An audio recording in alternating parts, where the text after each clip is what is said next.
누가 내 치즈를 옮겼을까라는 책을 혹시 여러분 읽어보신 적이 있습니까?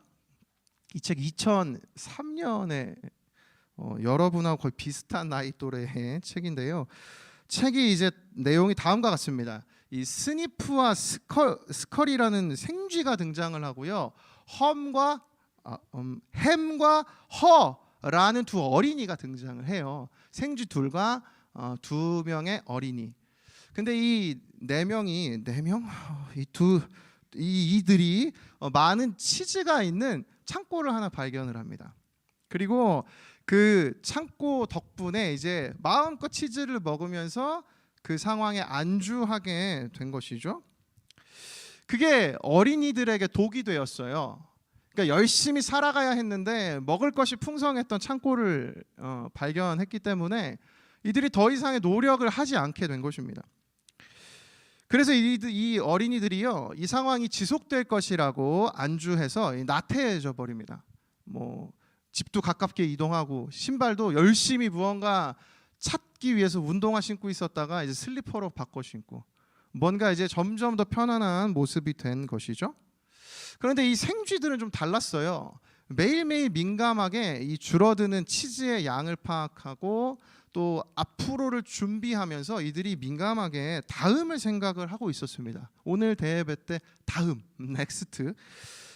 그러다가 어느 날 치즈가 바닥이 나는 일이 벌어진 거죠. 그래서 이 갑자기 닥쳐온 삶의 변화를 통해 어린이들이 깨달음을 얻게 되는 이야기가 바로 누가 내 치즈를 옮겼을까라는 책의 내용이에요. 이 상황의 깨어짐, 안정적일 것만 같았는데 이 상황이 깨어져 버리는 일들이 저희들에게 어려움으로 주어지는 것만이 아니라 어려웠지만 결국엔 이들에게 유익이 되었던 이야기가 오늘 이 책의 내용인 것이죠. 저와 여러분이 살아가는 오늘 지금 이 순간 저희들도 삶의 많은 변화들을 마주하고 있습니다.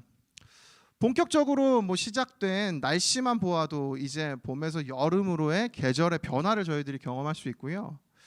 이 자리에 앉아 계신 제자훈련생분들은 지난 4달 동안 나를 지켜주신 하나님의 어떤 나태해지지 않도록 이끌어 오신 훈련의 시간들이 당장 다음 주부터 이제 사라지는 급격한 변화를 겪게 되죠. 시험이 끝난 지체들 이제는 학기가 아니라 전혀 또 새로운 라이프 스타일로 나만의 즐거운 방학 기간으로 여러분이 삶의 전환을 마주하게 되기도 하고요. 어디 그뿐이겠습니까? 이제 교회적으로는 본격적인 1만 성도 파송 운동의 준비로 또 많은 변화들을 저희들이 겪게 되는 시기가 오늘 이 순간입니다. 저희는 대부분의 상황의 변화 또 마주하는 이런 어떤 삶의 저희들의 예상과 예측의 깨어짐을 저희들은 주로 당황함으로 마주하게 되거나 회피하게 되는 때가 많죠. 그런데 이 깨어짐이 저희들에게 유익이 될 수도 있다는 것입니다. 오늘 본문에 등장했던 다윗도 마찬가지였습니다. 본문의 표제를 보면 다윗의 시 유다 광야에 있을 때에, 여러분과 제가 오늘 읽었던 이 11절의 시는 다윗이 유다 광야에 있었던 시절에 그가 하나님께 올려드렸던 노래였습니다.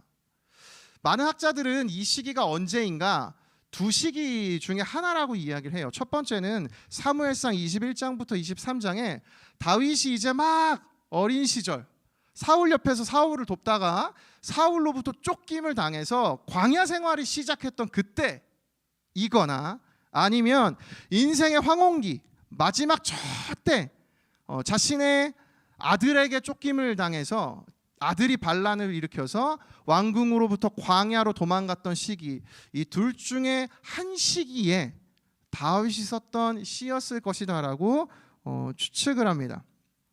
어떤 상황에서 다윗이 겪은 어려움인지는 모르겠어요. 그 인생의 초반 청년의 때인지 그 인생의 마지막 노년의 때인지는 모르지만 중요한 건 다윗의 인생의 급격한 변화였다는 것입니다. 사울 곁에서 사울을 도왔던 왕을 곁에서 섬기는 신하의 위치에서 하루 사이에 도망자가 되어버렸거나 혹은 이스라엘을 다스렸던 왕의 자리에서부터 자신의 아들에게 쫓김당해서 도망가던 도망자의 신세, 어찌하든지 다윗이 마주했던 이 상황은 굉장한 자신의 인생의 삶의 깨어짐을 마주한 상황이라고 할 수 있는 것이죠. 얼마나 다윗에게 받아들이기 어려웠던, 말 그대로 누가 갑자기 다윗의 치즈를 옮겨버린 때가 오늘 이 상황이라는 것입니다. 이 상황 가운데 저희들은 본문 속에서 어떻게 삶의 깨어짐을 대해야 하는 것일까? 다윗의 모습을 통해서 오늘 저와 여러분이 마주한 삶의 깨어짐이 있다면 어떻게 내가 그 깨어짐을 마주해야 하지? 어떻게 반응해야 하지? 어떻게 내가 나아가야 할지 그것을 발견할 수가 있습니다. 그것이 무엇인가? 오늘 보면 1절에 있어요. 1절을 한번 우리 다 같이 한번 읽어보겠습니다. 시작. 하나님이여 주는 나의 하나님이시라. 내가 간절히 주를 찾되 물이 없어 마르고 황폐한 땅에서 내 영혼이 주를 갈망하며 내 육체가 주를 앙모하나이다. 오늘 저희들의 삶보다 훨씬 더 큰 깨어짐을 마주했던 다윗의 모습을 살펴볼 때 이 깨어진 상황을 어떻게 마주해야 하는지 저희들이 발견할 수 있는 것이 있어요. 그것은 바로 간절함입니다. 다윗은 간절하게 하나님을 붙드는 모습을 오늘 본문을 통해서 보여줘요. 오늘 시편 63편은 크게 세 부분으로 나눌 수 있습니다. 1절부터 4절은 다윗이 광야에서도 하나님을 애타게 찾는 모습을 보여주고요. 5절부터 8절은 이 늦은 밤, 본문에 보면 새벽으로 되어 있는데 이제 잠이 들지 않아서 다윗이 늦은 밤까지 여러분과 마찬가지로 깨어서 하나님 말씀 묵상하고 있는 모습이고요. 마지막 9절부터 11절은 전쟁터와 같은 상황에서도 나는 하나님 붙들겠다. 그러니까 다윗은 광야에서도 늦은 밤 잠이 들지 않는 때에도 전쟁터에서도 나는 하나님을 찾겠습니다. 간절히 구합니다라고 오늘 이 시편 63편을 통해서 고백을 하고 있는 것이에요. 특별히 1절에 여기 주를 앙모하나이다. 이 앙모라는 단어가 애타게 그리워한다 뜻입니다. 애타게 그리워한다. 구약에 딱 한 번 등장한 단어예요. 여기에요. 하나님 진짜 너무너무 하나님이 그립습니다. 주님을 보고 싶습니다. 주님을 찾습니다라고 다윗이 오늘 고백을 하고 있는 것이죠. 저희들은 이 얘기를 들으면서 이렇게 질문할 수도 있습니다. 다윗이니까 잘할 수 있지 않습니까? 네, 맞아요. 하나님이 인정하셨던 다윗이기 때문에 이렇게 할 수도 있는 것 같습니다. 그런데 여러분과 제가 다 알고 있다시피 다윗은 그렇게 온전한 사람만은 아니었어요. 다윗은 인생을 살아가는 동안 어쩌면 저희보다 훨씬 많은 실수와 잘못들을 저질렀을지 모릅니다. 끔찍한 살인도 저지르고 말로 표현할 수 없는 범죄들을 그가 저지르기도 하고요. 때로는 다윗의 교만함 때문에 하나님의 백성들이 심판을 받는 일들도 성경 가운데 읽으면 무참히 나타납니다. 결코 다윗은 온전한 사람이어서 무언가 하나님을 간절히 찾는 믿음을 가졌던 것은 아닌 것 같아요. 그런데 이 다윗을 하나님은 이와 같이 평가하십니다. 사도행전 13장 22절 패하시고 다윗을 왕으로 세우시고 증언하여 이르시되 내가 이새의 아들 다윗을 만나니 내 마음에 맞는 사람이라 내 뜻을 다 이루리라 하시더니 다윗은 하나님 마음에 맞는 사람이라는 평가를 들어요. 그리고 내 뜻을 다 이룰 사람이다. 여러분이 하나님 마음에 맞는다는 의미가 무엇일까요? 여러분 마음에 가장 잘 맞는 사람 누굽니까? 떠올려 보십시오. 저요?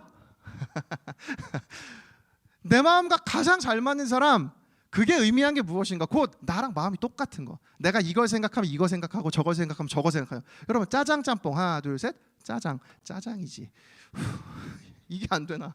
태학 2부 짜장이 앞으로 이게 뭐 말도 안 되는 맥락인데 이런 것처럼 내 마음과 똑같은 것, 그게 하나님과 마음이 맞는 것. 그러니까 하나님 보시기에 다윗은 하나님과 똑같은 마음과 생각을 가지고 있었다는 거 아닙니까? 다윗은 어떻게 해서 하나님과 똑같은 마음으로 이 깨어진 삶에서 이 하나님을 간절히 붙드는 삶을 살아갈 수 있었을까? 여러분 궁금하지 않으세요? 저희가 여러분 다윗보다 못한 것이 없어요. 저희가 훨씬 낫습니다. 다윗이 훨씬 많은 실수를 저질렀는데 다윗을 왜 하나님은 마음에 합했다라고 이야기했을까요? 본문 2절에서 제가 그 이유를 찾았어요. 한번 보십시오. 세 번역으로 읽어드립니다. 내가 성소에서 주님을 뵙고 주님의 권능과 주님의 영광을 봅니다.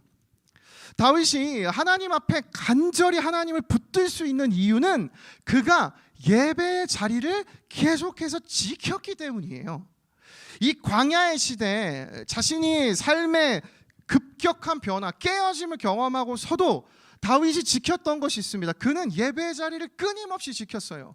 광야에 있든지 밤에 잠이 들지 않는 때에도 삶의 순간순간마다 다윗은 예배의 자리를 떠나질 않았어요. 내가 성소에서 주님을 뵙고 주님의 권능과 주님의 영광을 봅니다. 사실 이 2절 말씀을 김정우 교수님이라는 분은요, 여기 보면 이 세 번역으로 주님의 영광을 봅니다, 마치 이전에 다윗이 이런 하나님의 영광을 예배했던 것처럼 과거형으로 써놨는데, 이 부분을 기원형 완료로 보아서 하나님 제가 영광을 보게 되면 좋겠습니다 라고 번역할 수도 있다고 해요. 그러니까 다윗은 지금 광야에서 이전에 자기가 경험했던 어떤 예배의 은혜를 떠올리면서 하나님 제가 예전에 그렇게 은혜를 주셨던 것을 기억합니다 라는 고백이 아니고, 하나님 제가 앞으로 다시 하나님의 성전에 가서 주님 더욱더 뜨겁게 예배드리는 그날을 기대합니다, 그날을 고대합니다 라고 오늘 이 순간에도 다윗은 지금 예배하고 있는 것입니다. 여러분 그 다윗의 모습이 상상이 가세요? 연약하고 부끄럽고 부족했지만 다윗은 예배의 자리를 떠나지 않고 있다는 것입니다. 그 모습이요 보면 6절에 있어요. 6절 한번 보십시오. 내가 나의 침상에서 주를 기억하며 새벽에 주의 말씀을 작은 소리로 읊조릴 때에 하오리니. 다윗은 어느 때나 하나님 앞에 예배함으로 나아갔던 것이죠. 여러분 오늘 저희들에게 이것이 필요합니다. 여러분 오늘 저희들에게 예배의 시간, 예배의 자리를 지켜나가는 것이 저희들에게 필요해요. 내가 예배의 자리를 지켜나가는 것만 같지만 그 예배의 자리가 저희들을 하나님을 간절히 붙들 수 있도록 저희들의 믿음을 거꾸로 지켜주게 된다는 것입니다. 어떻게 다윗이 예배 자리를 계속 지킬 수 있었을까? 한 가지의 질문이 더 있어요. 아니 좋습니다, 목사님, 예배에 대해서 다윗이 사모할 수 있죠. 믿음이 좋아질 수 있죠. 그런데 어떻게 그렇게 믿음이 좋아질 수 있나요? 그 이유를 한 구절 더 찾은 것이 있어요. 그 3절입니다. 저희들 3절 같이 한번 읽어보겠습니다. 시작. 주의 인자하심이 생명보다 나음으로. 다윗은 하나님의 인자하심이 생명보다 낫다고 고백을 해요. 여기 인자하심은 저희들이 많은 설교들 통해서 들었던 하나님의 헤세드, 하나님의 무한한 은혜를 의미합니다. 하나님의 은혜가 내 생명보다 낫다는 것이에요. 내 목숨보다, 나보다 하나님 은혜가 낫대요. 여러분 이 말씀이 어떤 의미인 것 같으세요? 되게 시적이고 문학적이죠. 주님의 인자하심이 나의 생명보다 낫습니다. 이게 무슨 의미인데요? 여러분 어떻게 이해하세요? 하나님의 인자하심이 내 생명보다 낫다. 저는 이게 이렇게 들려지더라고요. 이게 어떤 의미일까? 다윗이 경험했던 은혜가 그럼 무엇일까? 다윗의 인생을 곰곰이 살펴보는데 떠올랐던 것이 있습니다. 다윗이 왕으로 기름 부음을 받을 때 다윗이 여러분 어떤 마음이었을 것 같으세요? 당연히 사무엘이 잘 찾아왔네. 우리 첫째 형, 오늘 거절감 당했던 우리 첫째 형 엘리압 당연히 아니지 나지 라고 생각했을까요? 저는 그렇게 느껴지지가 않더라고요. 사무엘이 다윗을 왕으로 기름 부을 때 다윗이 어떤 생각을 했을까? 하나님 제가 왕이 될 만한 사람입니까? 뿐만 아니라 여러분 골리앗을 이겨서 골리앗과 전투 때 다윗이 어떤 기분이었을까요? 그가 정말 그가 가진 물맷돌로 이겼습니까? 아니요. 오늘 다윗 목사님 말씀해 주신 대로 예수님이 그를 대신해서 싸워주심으로 다윗을 지켜주시고 골리앗을 쓰러뜨려 주신 것 아닙니까? 그때마다 다윗이 느낀 것이 무엇일까요? 내가 하나님의 사명을 감당할 만한 사람인가? 내가 과연 이만큼까지 하나님에게 쓰임받을 수 있는 사람인가? 난 그렇지 않은 것 같은데 어떻게 나 같은 사람을 하나님이 왕으로 불러주셨지? 여러분 그 은혜가 그에게 너무나 컸던 것이죠. 여기 앉아있는 제자훈련생 여러분과 여기 앉아있는 성도 여러분, 여러분 제자훈련생으로 하나님 불러주신 그 은혜가 기억이 나십니까? 야, 나를 제자훈련생으로 불러주시다니. 여기 앉아계신 리더십 여러분, 저랑 뜨겁게 제자훈련에서 첫 제자반 훈련생이었던 그대요. 내 마지막 훈련생이 될 그대들이지 모두 모르는 그대들이요. 여러분 그때의 그 감격이 있으세요? 더 나아가서 여기 성도들이요, 하나님이 나를 구원해 주셨던 그 감격 여러분 기억나세요? 제가 대학부 시절에 몇 차례 말씀드렸지만 저랑 굉장히 친했던, 지금으로 치면 제가 엘더 사역을 할 때 같이 엘더 사역하던 형이 있었습니다. 찬송가 중에 그런 찬송이 있습니다. 아, 하나님의 은혜로 이 쓸데없는 자 왜 구속하여 주는지 알 수 없도다. 그 형은 늘 그 찬양을 저를 위해 불러주었어요. 아, 하나님의 은혜로 이 쓸데없는 자. 잊을 수가 없어요. 민종이 형. 형이 맨날 저에게 불러줬거든요. 세음아, 참 이 쓸데없는 자 왜 구속하여 주는지 알 수 없다. 뭐 웃으면서 우리가 농담으로 얘기했지만 저는 저를 구원해 주신 하나님의 은혜를 잊을 수가 없습니다. 저 같은 걸 제가 오늘도 여러분 앞에 설교할 수 있는 것, 저 같은 게, 여러분 이 은혜, 이게 주의 인자하심이 내 생명보다 낫습니다라는 의미 아닙니까? 저는 다윗이 이 은혜를 경험했을 것이라고 믿어지더라고요. 따라서 다윗은 예배의 자리를 통해서 예배의 자리마다 자신의 생각, 자신이 깨지는 것을 경험한 것이에요. 하나님 그렇습니다. 다윗, 제가 대단한 것이 아니라 저는 아무것도 아닙니다. 그런데 하나님의 은혜가 있었기에 제가 오늘 이 자리까지 올 수 있었습니다. 제가 이 광야로 쫓겨났음에도 목숨을 잃지 않고 오늘을 살아갈 수 있습니다. 여러분 이것이 어쩌면 인자하심이 생명보다 낫다는 고백 아닐까요? 개인적으로 저는요, 기독교는 깨어짐의 자리라고 생각해요. 깨어짐의 종교라고 생각해요. 예수님도 하나님 앞에서 여러분 그 십자가를 걸어가시기 전에 예수님 가지셨던 생각이 뭡니까? 주님, 저는 이 길을 가고 싶지 않습니다예요. 근데 그 예수님이 끝까지 기도해서 예수님이 깨뜨려지세요. 내가 가기 싫지만 하나님 말씀하셔 갑니다. 여러분 기독교는 깨어짐의 종교 아닙니까? 내가 가진 생각이 깨어지고 내가 경험했던 경험이 깨어지고 내 마음이 깨어져서 하나님의 마음으로 부어짐 받는 것, 그게 저희들이 오늘 이 예배 드리는 이유 아니고 무엇이겠습니까? 여러분 오늘 여러분 안에 이 깨어짐이 있으세요? 여러분 오늘 이 예배 드리는 가운데 여러분 영혼과 여러분 마음에 어떤 깨어짐이 있으세요? 여러분 그 깨어짐에 하나님이 하나님의 마음을 부어주시는 줄을 믿습니다. 따라서 내가 가진 생각과 내 마음이 깨어지고 하나님의 생각이 들어올 때 저희들의 인생에 완전한 변화가 일어나요. 에베소서 4장 21절과 24절입니다. 한번 같이 읽어보겠습니다. 시작. 진리가 예수 안에 있는 것 같이 너희가 참으로 그에게서 듣고 또한 그 안에서 가르침을 받았을진데 너희는 유혹의 욕심을 따라 썩어져가는 구습을 따르는 옛사람을 벗어버리고 오직 너희의 심령이 새롭게 되어 하나님을 따라 의와 진리의 거룩함으로 지으심을 받은 새 사람을 입으라. 아멘. 여러분 예배 자리에 있을 때 저희들의 마음이 깨어집니다. 여러분 내 생각이 깨어져요.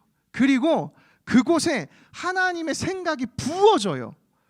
여러분 이걸 경험해 가시는 것이 예배의 자리이고, 그때 비로소 광야와 같은 인생 속에 하나님을 붙드는 간절한 믿음으로 살아갈 수 있는 것입니다. 예배의 자리에 있을 때 저희들의 마음이 깨어져요. 어제 제가 퇴근하고 밤에 서아와 준하와 제가 시간을 보내고 있었는데요, 한 가지 사건이 일어났어요. 서아가 요즘 그림 그리는 것을 좋아합니다. 그래서 저에게 어제 도전을 걸어왔어요. 아빠, 아이유 이모를 한번 같이 그려보자. 누가 더 잘 그리는지 그려보자요. 제가 6살 꼬마가 38살 이 능숙한 화가와도 같은 저에게 도전을 거는 건 아닙니까? 어제 대결을 받아줬죠.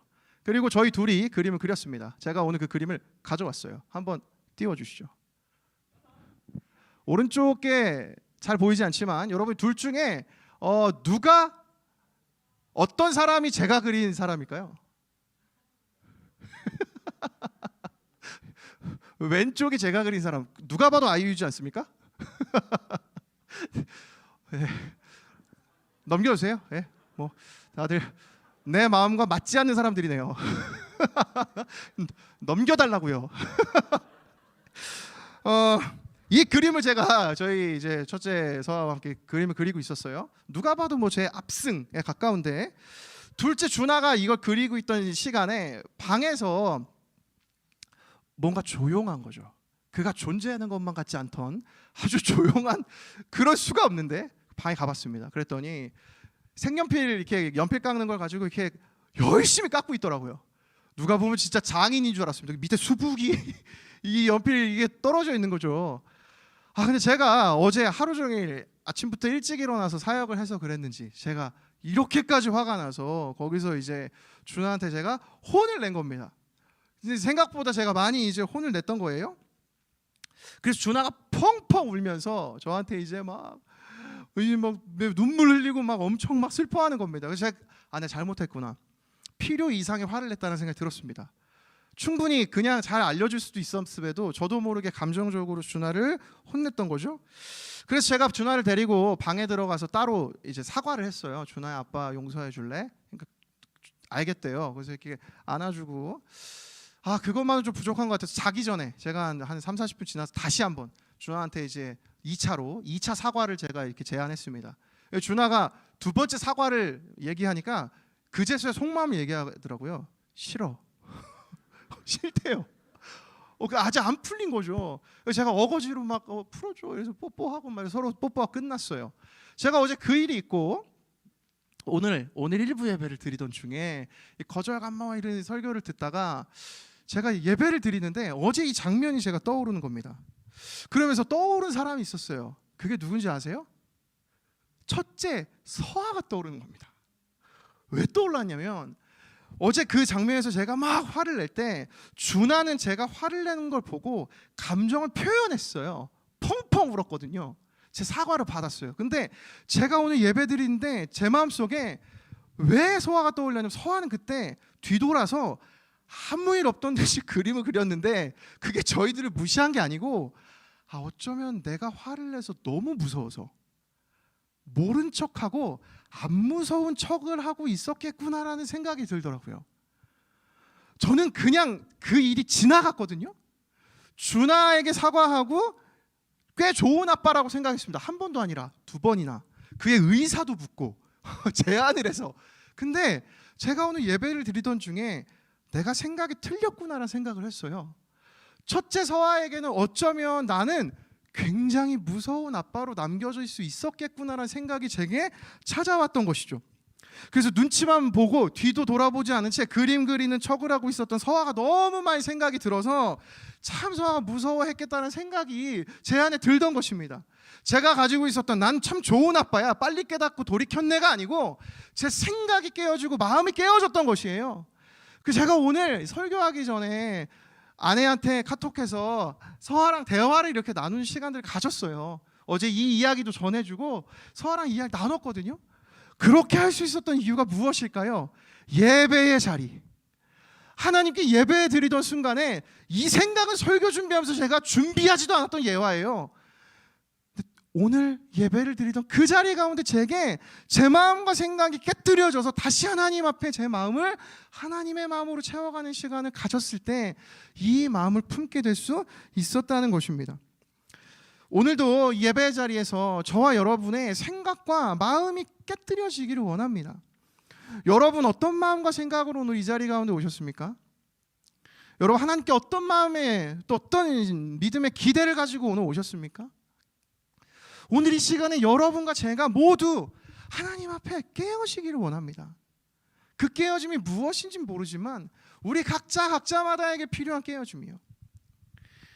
매 훈련 때마다 제자 훈련생들이 간증문을 작성을 합니다. 이번 이 21명의 훈련생들 간증문을 제가 살펴보다가 한 훈련생 간증문이 오늘 설교와 참 잘 맞는 고백으로 담겨 있어서요. 제가 간증을 부탁했어요. 코로나 이후에 1년 반 만에 저희 부서에 있는 첫 번째 간증입니다. 김아영 자매인데요. 우리 아영 자매 나와서 간증해 줄 때 우리 떨릴 텐데 또 참 진짜 무서울 텐데 나와서 잘 간증할 수 있도록 우리 박수로 한번 맞이해 주시면 좋겠습니다.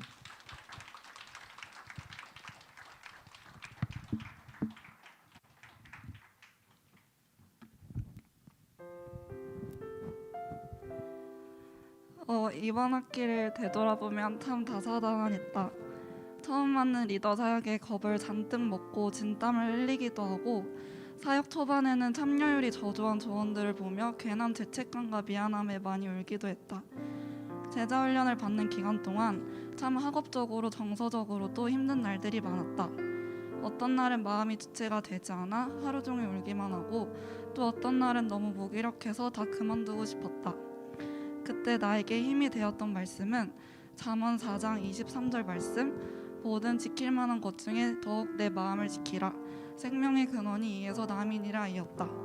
이 말씀을 매일 생각하며 내 마음을 잘 지켜서 절대 무너지지 않겠다고 하루하루 다짐했다. 그렇게 다짐하니 하나님께서는 나에게 무너지지 말아야 할 이유와 상황들을 주셨다. 돌이켜보니 내가 무너지지 않고 버틸 수 있던 이유는 결국 내가 맡은 조언들에 있었다. 처음에는 리더 사역이 참 무섭기만 하고 이 사역의 길이 정말 쉬운 길이 아니구나 라는 생각이 들어 포기하고 싶던 적도 많았다. 하지만 내가 무너져버리면 내가 맡은 조언들도 무너질까 두려웠다. 그렇게 하루하루 마음을 지키려 기도하며 애를 쓰다 보니 어느새 소그룹은 내가 이 기간에 겪어야 했던 모든 감정들과 상황 속에서 내 마음을 지키고 더 하나님을 의지할 수 있었던 버팀목이 되었다. 나는 내가 조언들의 버팀목이 되어주고 싶었는데 어느새 조언들이 나를 지켜주고 있던 것이었다. 조언들에게 영향력 있는 리더가 되고 싶은 욕심을 내려놓으니 조언들이 어느새 나에게 스며들어 있었고, 그걸 발견했을 때 또 많이 울고 감사했다. 저번 주일에 3년 만에 7시 예배를 드렸다. 3년 전 고등학교 3학년 시절 학원 때문에 2달 정도 혼자 7시 예배를 드렸다. 그 당시에는 너무 외로워서 같이 예배를 드리러 오신 분들을 보며 부러워하기도 하고 그저 외로워서 많이 울었다. 시험 기간이라 불평불만과 피곤함을 잔뜩 쌓아서 예배를 드리러 간 나에게 하나님께서는 3년 전 나의 눈물과 외로움을 떠올리게 하셨다. 나의 불평불만들이 감사함으로 통째로 전환되는 순간이었다. 하나님께서는 그 고등학교 3학년 시절에도 나를 보셨고 제자훈련을 하는 그 기간에도 계속 나를 보고 계셨다. 마치 하나님께서 나는 너의 기도를 다 듣고 있는다고 말씀해 주시는 것 같았다. 그리고 지금 나에게 제자훈련 소그룹 대학부라는 공동체 안에서 함께 할 수 있는 사람들을 주심에 감사했다. 제자훈련을 하면서 나는 하나님의 마음을 많이 느꼈다. 나는 하나님이 꼭 필요한 존재라는 것을 다시 한번 느끼게 되었던 날들이었던 것 같다. 그래서 나는 상황적으로는 힘들었지만 사실 돌아보니 많이 행복했다. 신기하게도 제자훈련을 한 하루하루가 잘 기억이 난다. 하루에 있던 일들에 대해 하나님께 항상 이야기해서 그런 것 같다. 어떤 날은 이해가 되지 않는다며 하나님께 불평하기도 하고, 어떤 날은 오늘 좋은 일이 있었다며 신나서 이야기하기도 했다. 그러기에 하루하루가 나에게 너무 감사했고 위로였다. 코로나로 인해 무기력 속에서 흑백이 되어버린 내 일상에 하나님께서 하나하나 색칠해 주시는 것 같았다. 참 많이 아쉽기도 하고 후련하기도 하지만 제자훈련이 끝나도 하나님께서 내 삶을 다 색칠해 주시기 전까진 더 기도하고 하루하루 교만하지 않도록 말씀을 붙들고 싶다. 감사합니다.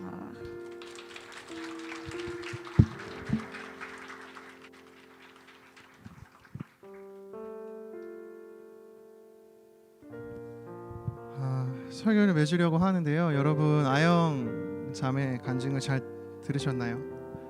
아영 자매 간증문 읽으면서 저는 이 대목이 너무 와닿았어요. 시험 기간이라 불평, 불만과 피곤함을 잔뜩 쌓아서 예배를 드리러 간 나에게 하나님께서는 3년 전 나의 눈물과 외로움을 떠올리게 하셨다. 나의 불평, 불만들이 감사함으로 통째로 전환되는 순간이었다. 여러분 예배 자리에 있을 때에 비로소 우리의 마음이 깨뜨려지는 그때에 하나님의 마음이 부어져서 하나님의 뜻을 깨닫게 되는 줄을 믿습니다. 저는 그래서 이 다윗이 왜 하나님의 마음에 합한 사람이었을까? 저는 한 단어로 정리하고 싶어요. 그는 투명한 사람이었어요. 있는 그대로, 잘못하면 잘못한 대로, 혼나면 혼나는 대로 그걸 있는 그대로 받아들일 수 있는 사람. 여러분, 오카노 목사님 제자훈련 만드신 분이잖아요. 그분이 제자훈련의 절정이 뭔지 이렇게 말씀하셨어요. 제자훈련의 절정은 우리를 투명하게 만들어 예수님이 투영되게 하는 데 있다. 여러분, 오늘 어떤 인생을 살아가고 계십니까? 많은 내가 가진 생각으로 나를 덕지 가리워가고 감추어가고, 여러분, 오늘 저희들에게 필요한 것은 하나님 앞에 있는 그대로 내가 가진 것들이 다 깨뜨려져서 투명해지는 것인 줄을 믿습니다. 오늘 함께 고백하고 싶은 찬양이 있는데요, 제가 몇 주 전에 저희 아이들이 부르는 어린이 찬양이에요. 제목이 이렇습니다. 주께서 바라보시는 사람.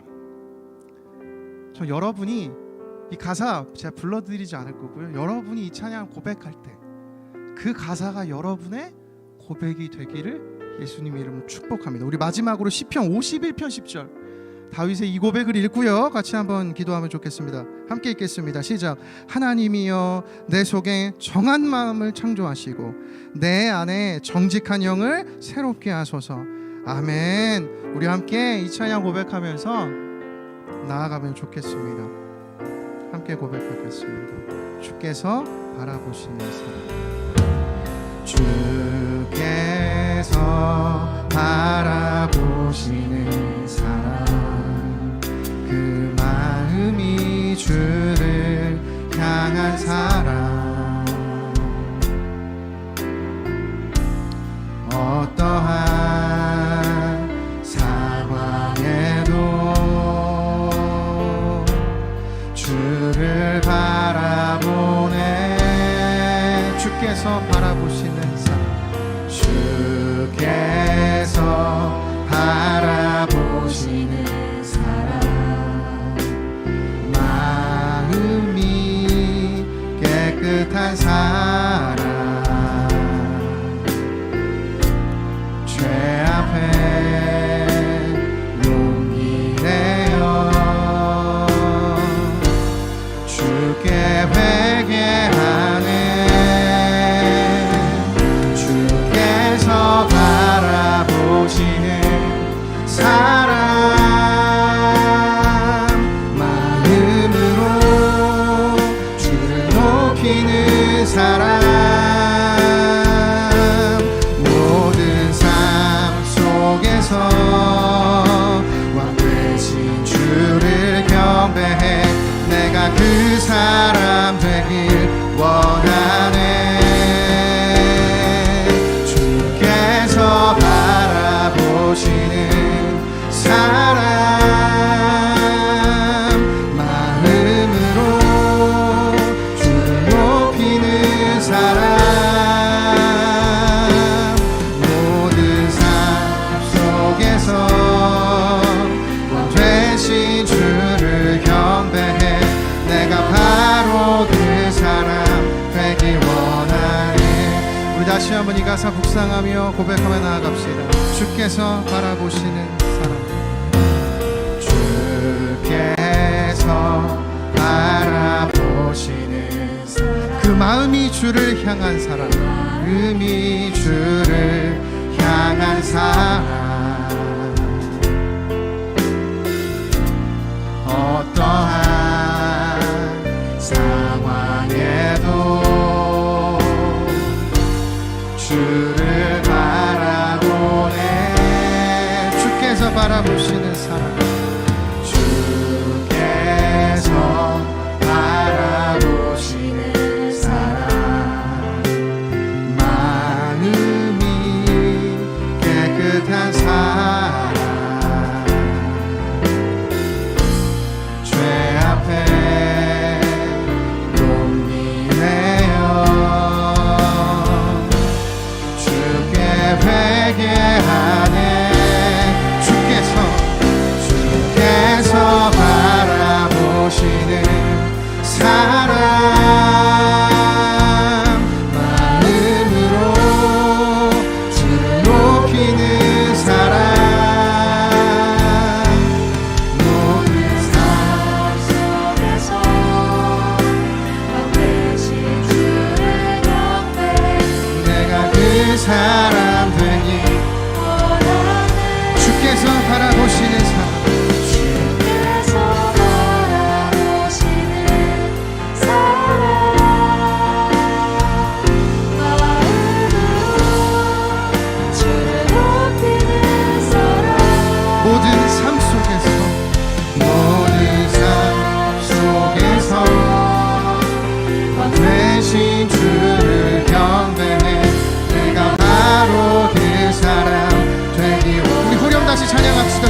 하나님 아버지, 이 찬양의 가사처럼 아버지 이 찬양을 고백하는 그 어린아이의 심정으로 주님, 제가 주님이 바라보시는 그 한 사람이 되기를 원합니다.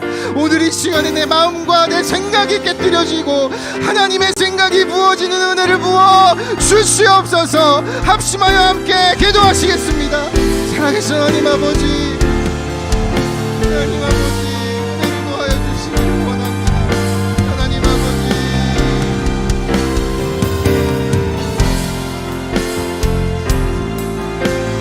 하나님이 저희들이 가지고 있는 생각과 하나님 아버지, 내가 잃어만가는 내 투명한 내 정직한 것, 하나님 내 진심을 잃어가는 저희들인 것을 고백합니다.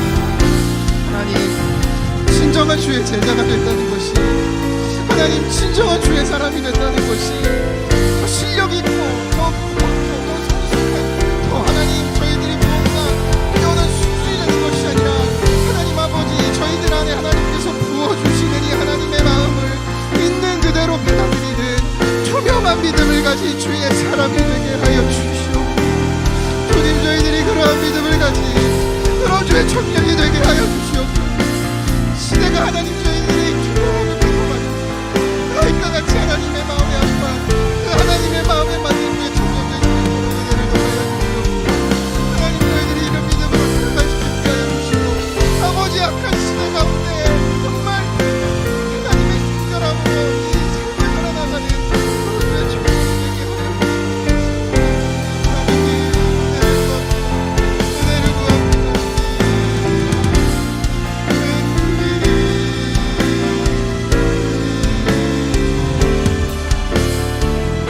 기도할 분들 기도하시고 우리 마지막으로 함께 고백하며 나아갑시다. 주께서 바라보시는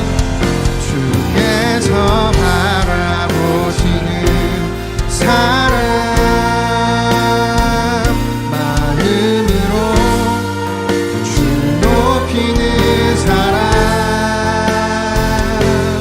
모든 삶 속에서 반드시 주를 경배해 내가 그 사람 되기 원하네. 주께서 바라보시는 사람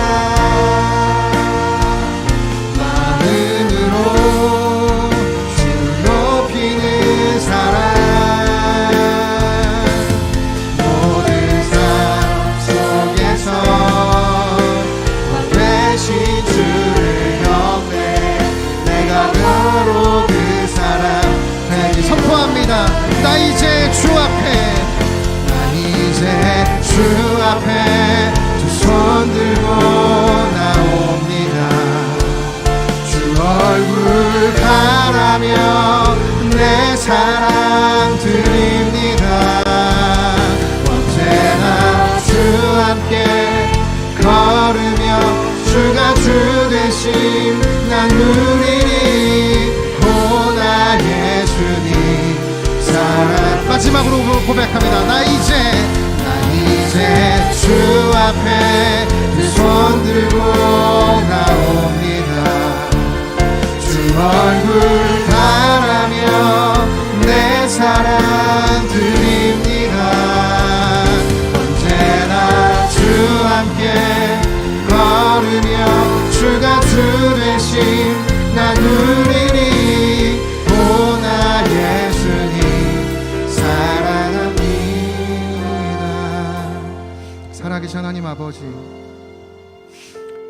저희들이 얼마나 세상을 살아가면 살아갈수록 또 하나님, 제가 어른이 되어갈수록 많은 것을 채우고 쌓아가지만 하나님 앞에 이 투명한 마음 잃어가는 것 너무나 많이 제가 깨닫습니다.